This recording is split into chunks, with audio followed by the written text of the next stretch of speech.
You're listening to the Jan Price Show, all about movies. And today, my guest is a costume designer, Whitney Ann Adams. And we are gonna, we've had a few little technical problems here. So, everybody, we're just going to say that right up front that we have had a few issues But hopefully we figure getting this it out. interview started. So, anyhow, and thank you, Whitney, for being so patient with us getting this done. But you've had such an illustrious career, an amazing, and you're so young. I'm like in shock of all the things that you've done at such a young age.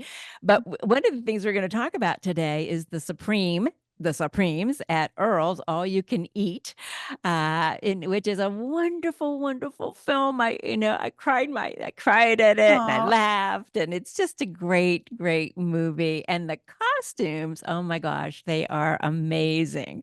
Amazing. So let's talk a little bit about you've worked with a lot of different directors. We're going to dive into your career, but let's talk a little bit about the Supremes at Earl's All You Can Eat, which is streaming right now on Hulu for all of you who want to see it.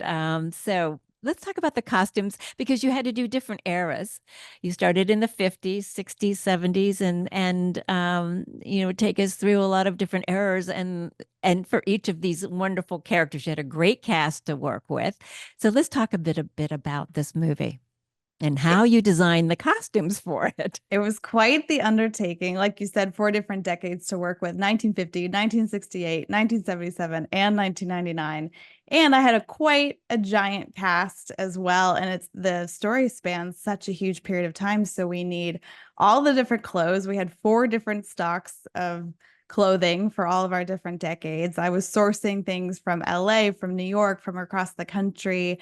I flew to all these different places to get clothing. So it was really going everywhere and digging through every single vintage shop to get enough clothes to fit on everybody. And we got to make a lot of specialty pieces for some of our lead actors, which was a lot of fun as well. Oh yeah, you got Aunjanue Ellis, who I just think is so wonderful. I got to interview her a couple of years ago, and she's just so gracious and just a wonderful. You've just got a great cast that you to work with. I can't. Absolutely. Yeah. So let's talk about each one of them and their characters in this film, and a little bit of what the film is about, so people know what we're Mhm. talking about. So the movie for me is really about friendship across the decades and how your friends really stick with you through thick and thin. And I love getting to dress both the younger versions of our lead characters and the adult version. So many people besides our main trio have their younger and adult versions. So it was a lot of connecting the through line between all of these people and taking into account the 68 of it all and the 1999 of it all, but also making sure their characters felt the same between the two actors. So that was a really fun challenge.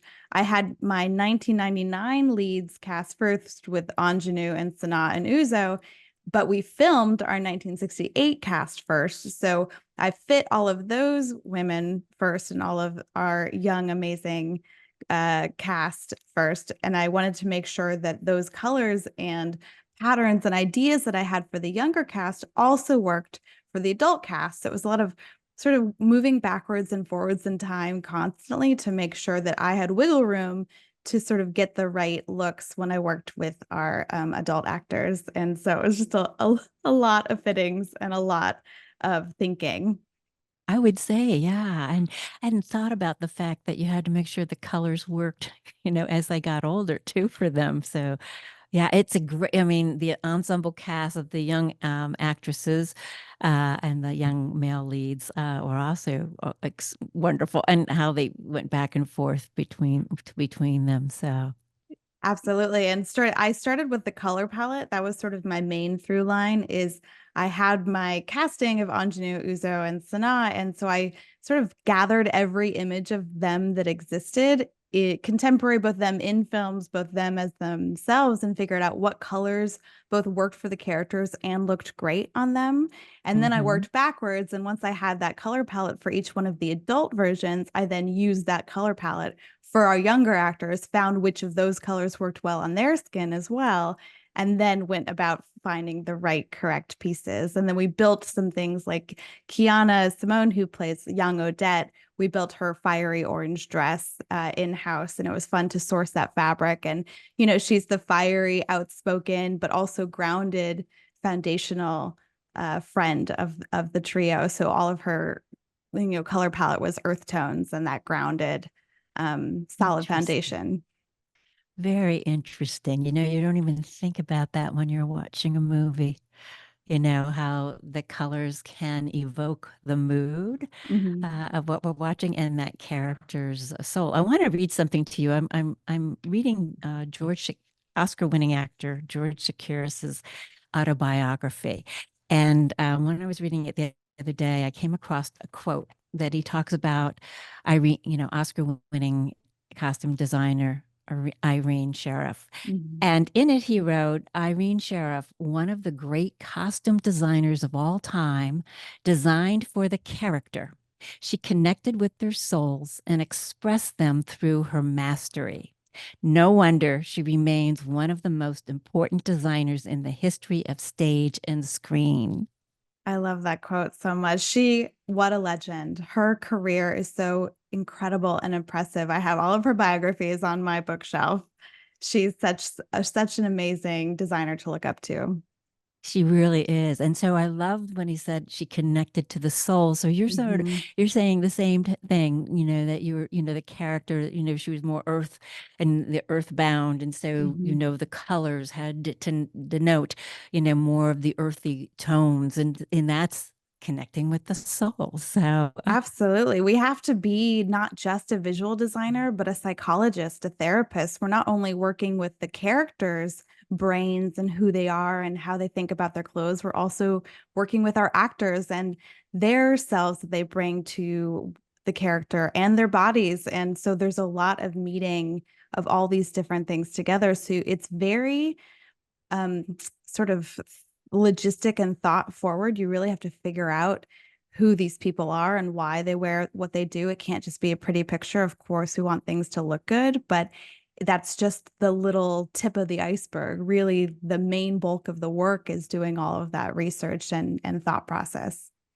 amazing. How long does it take you, or on this particular picture, because there were so many costumes in it, how long um, did you work beforehand before you started creating the costumes for the film? It was quick. I only had 8 weeks Oh to my get goodness. things together before we started filming. And then as we were filming, we filmed the younger cast first. And then I'm then prepping our adult actors' costumes. And I'm doing, you know, 3 hour fittings with all of my leads while we're also fitting or filming Oh my the goodness. the younger scenes, the 1968. So I'm sort of bouncing back and forth between running to set to establish more costumes on the day, then running back to the office to have all these marathon fittings, then running out to the mall or shopping online. And it's a lot of, I usually walk around 24,000 steps each day that I'm on a movie. I was gonna say, I'm surprised you still have hair. I know. I'd be ripping it out. Seriously, it's a lot to keep track of. You have to shove all of that in your brain and keep it present and always on the timeline of what needs to happen first. Wow, wow, wow. That's amazing. That's amazing. So we talked about Irene Sheriff and that's so obviously she's an inspiration. You said you Mhm. had so many of her, you have all of her books. So let's, who else has inspired you and how did you get into this industry? For me, my first inspiration was Tony Walton, who designed Mary Poppins. And I watched Mary Poppins every day when I was learning to talk. So I had a terrible British accent for the first year of my life, like Dick Van Dyke style. And so I just remember loving Mary Poppins. And she was, you know, I was too young at the time to understand that it was so much to do with that costume design. And then I got to work for Tony for about half a year. I helped archive his life's work and just getting to sit with him and hear all of his stories and hear his stories from Mary Poppins was kind of one of the greatest times of my life. And so he was a huge inspiration to me and continues to be to this day. Wow, you got to meet your idol. He Isn't did. that amazing? How did that come about? I got connected through my alumni of my college through Judith Dolan, who was my professor at UC San Diego, and some of my fellow alumni connected me with Tony. And my first Halloween costume that my mom made for me was Mary Poppins when I was 3. So I got to, at the end of my time with them, I got to print out the picture of my homemade Mary Poppins outfit and give it to him as a Oh, gift. And how sweet. he was the best. And so I was so fortunate to get connected to him through them. That's amazing. How amazing. Did you, I mean, was this something that you had ever dreamed might ever happen in your life? Absolutely not. I couldn't believe it. And then a couple years later, Tony was directing some shows in the Hamptons. And so he asked me to be his costume designer. So I got to design costumes for Tony. And Julie Andrews, his ex-wife and best friend, came to see our show and said I did a wonderful job. And I thought, well, I can die now. Oh my God. That is Pretty, amazing. How pretty wonderful. amazing. Yeah. What a charmed life. Oh my Yes, goodness. How exciting absolutely. that is. Again, you're so young and this has I all happened at a young time and I feel everything. so You, fortunate. yeah, you haven't, but you also have worked with the amazing Catherine Martin Oh, and yes. Baz Luhrmann and on The Great Gatsby, which I Yes. love. Oh, that's my era. The Oh, I'm so 1920s is my era for sure. And I, relate to everything. The Great Gatsby is my favorite novel of all time too. And so talk about that experience. it was incredible. And to have that be my first movie, I still can't believe it all happened. I pinched myself. I mean, it was an incredible experience. And then getting to work for Catherine and Baz for many, many years, I learned so much from them and I love them so much. They're like family. And, I worked really hard and I got connected to them through a costume design contest that I ended up winning. And I won a trip to Australia. And long story short, got to the chance to work for them for 3 weeks, which turned into many, many years and The Great Gatsby. So getting to be on set and that being on set filming that first party scene was the moment I knew I wanted to be a film costume designer for the rest of my life. Just seeing all of those clothes that we've been working on for months and months dancing together. I was like crying behind my 3D glasses at Video Village. It was a very Oh my emotional moment. gosh. Wow. And she's amazing. Catherine Mhm. Martin is also Absolutely. just truly amazing. Well, let's talk about your design process then, because you've worked with Liza Minnelli and you did Beyonce's costumes for Yes. the I Am tour. Let's talk about Beyonce and Liza Minnelli. I know, right? My very first job in New York when I moved to New York after college was at a Broadway costume shop called Corelli's, which unfortunately doesn't exist anymore. But I worked there full time for 3 years as a tailor and as a firsthand, cutting out all of the different pieces so we could make all of these beautiful outfits. So Liza used our shop as so we were her tailors. And my favorite thing we got to make for her is this Snickers commercial, I think from 2011 or 2010. And it's like a diva commercial. Like you turn into a diva if you're hungry. And she's wearing this like sparkly sequined turquoise pantsuit that I helped make. And that was really, really, really fun. I And remember that. yes, that was us. I I remember got that to commercial. I got to make that. And then Wow. we got to make all of Beyonce's costumes for her I Am Sasha Fierce tour. And it was so cool. A lot of them, the tour was designed by Terry Mugler and getting to alter a lot of his originals for Beyonce. That was what my team was tasked with. So it was really fun to make them perfect for her and did was a lot of hand beating. I got really good about Mm. hand beating and hand sequining. What was it like working with her? I unfortunately never got to meet her. She had a fit model, so we fit everything because she was so busy rehearsing her tour. I just felt proud that I got to be a part of that and got to have my hands on a huge chunk of the clothes that she wore that whole tour.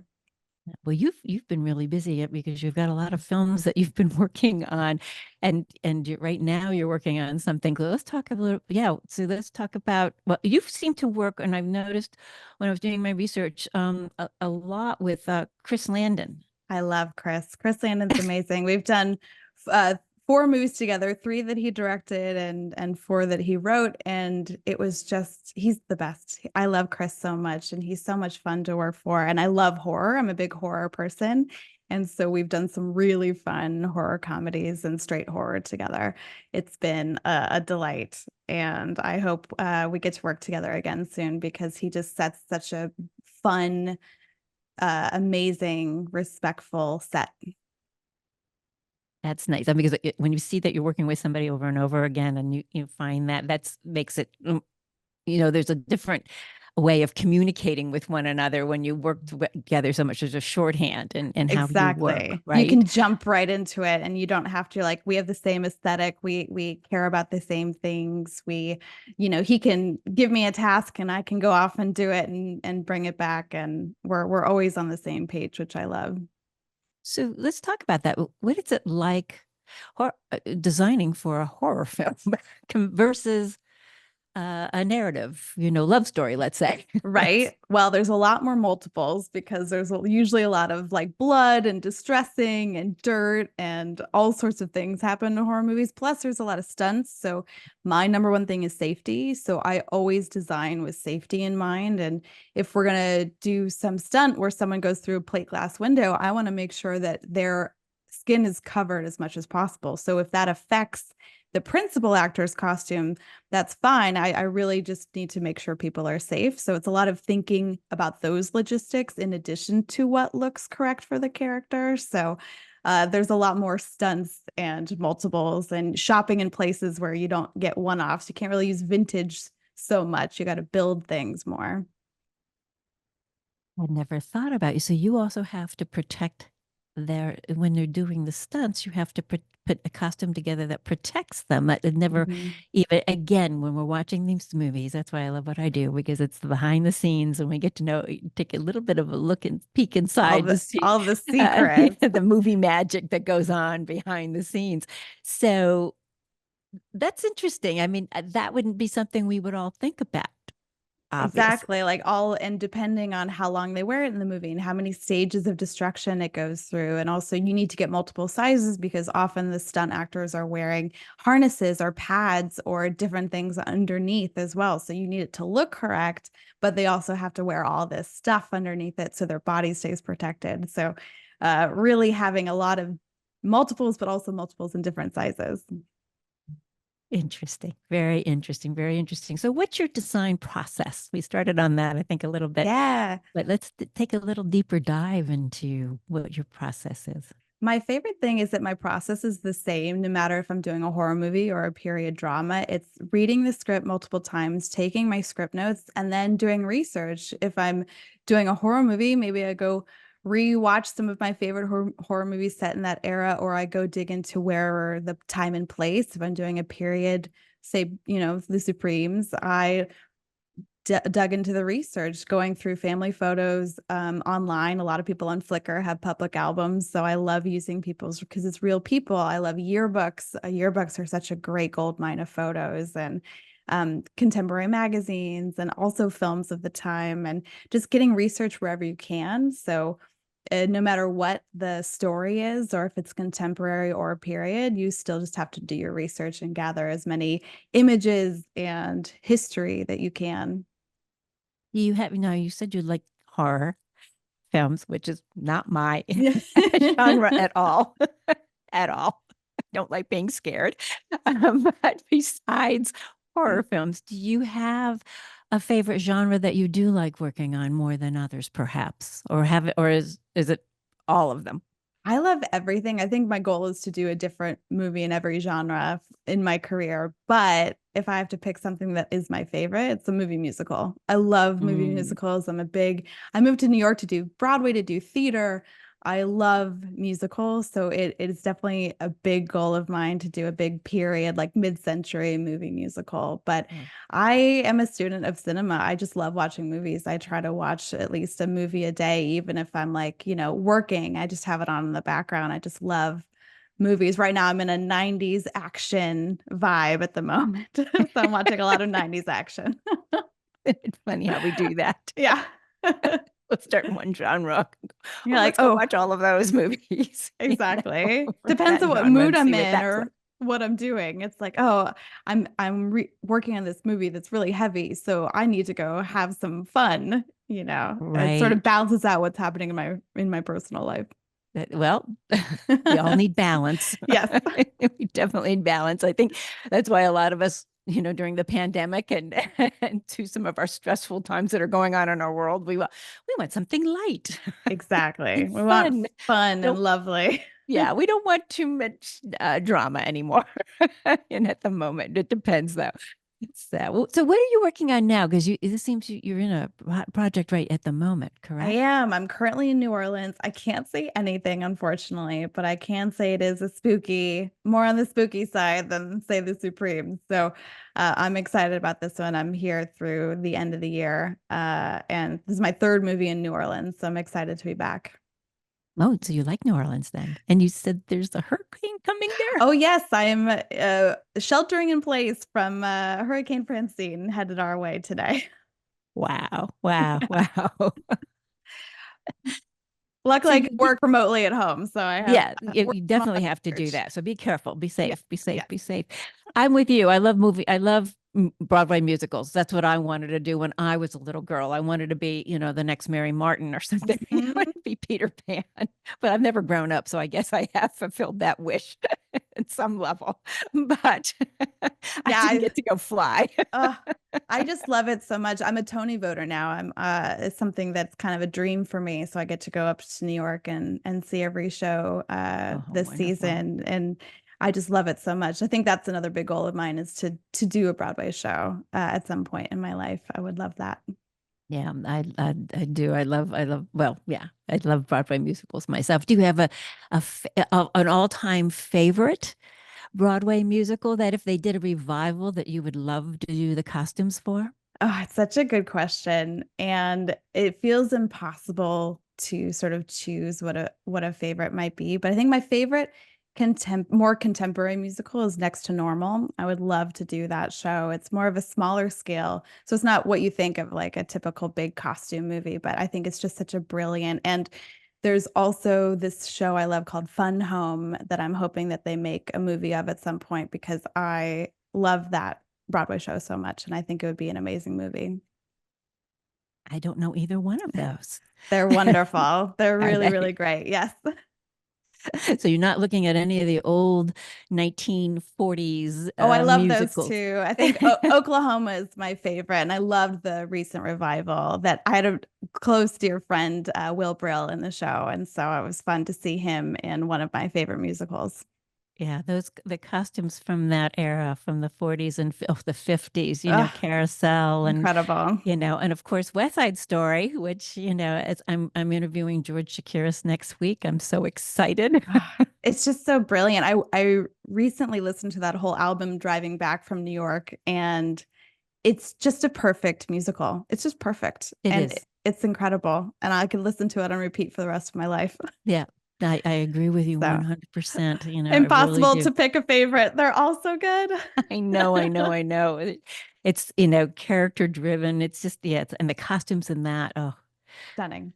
yeah, really wonderful in that film too. Wow, well, you gave us a nice peek inside of what it's like to be a costume designer. And now when we watch the movies, especially if you go, I mean, I hope you all do search out the Supremes at Earl's All You Can Eat because it's a lovely, lovely movie. It's heartwarming and it's touching and yeah, it's just a wonderful movie. But the costumes are absolutely amazing in that movie. Thank So as I you. said, it's streaming on Hulu right now, so you can tune in and see Whitney's costumes design in that film. So thank you so much, Whitney. I look forward to having you back on the show. You've got such a fascinating career, and I look forward to talking to you further about other movies and when you go to Broadway.